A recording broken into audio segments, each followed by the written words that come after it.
Good morning, good morning, good morning mga kapobre. Ayan ang ating ulam ngayon mga kapobre, no? So mga kapobre, kailangan natin kumain ng ganitong mga pagkain, seafoods, kasi kailangan ng ating katawan. So napakasarap nito mga kapobre, no?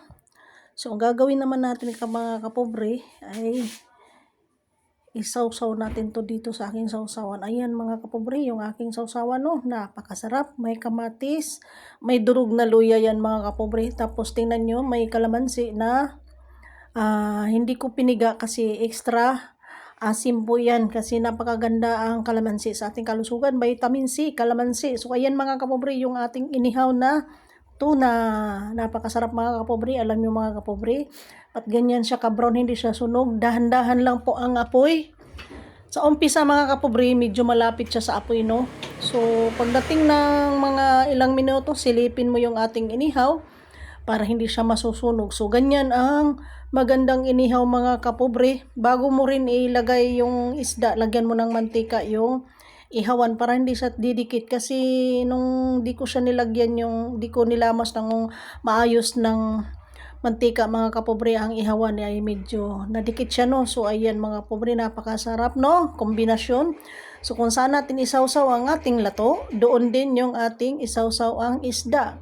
Tapos yun mga kapobre, yung sili na hindi ko napiga ay kakainin ko rin yan mga kapobre, kasi ang sili maganda rin sa ating hemorrhoid, no? Pero hindi naman lagi, tama-tama lang pinapapakuan sili. So magkuha tayo ng konti, isawsaw natin sa ating sawsawan na kompleto yan.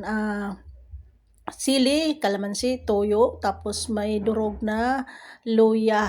Tapos ayan mga kapobre, may kamatis din kasi kakainin ko din yan.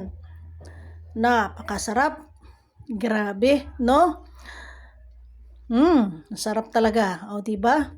Ganyan ang kalabasan ng isda. Pag nag-ihaw ka ay dahan-dahan lang po ang apoy. Hindi masyado madaming apoy para hindi po siya masunog. Kasi yung ibang inihaw, makita mo po ang sunog. Sayang po yung isda. Napakamahal ng isda ngayon mga kapobre. So, ayan mga kapobre. Paki-like and share lang po sa aking video kung saan nakarating.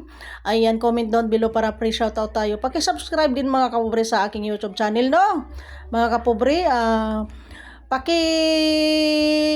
hit lang notification bell, i-click nyo ang all mga kapobre para kayo ay laging updated pa sa aking pang mga video na i-upload sa aking YouTube channel.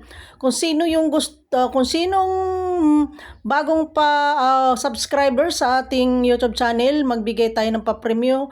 Mamili ako ng bibigyan. Ang gagawin nyo, screenshot pagkatapos mag-subscribe mo, i-comment nyo dito sa video na to para kayo makatanggap ng GCash. Kahit papano, meron tayong GCash mga kapobre. So yan lang mga kapobre, no? Thank you for watching. Bye!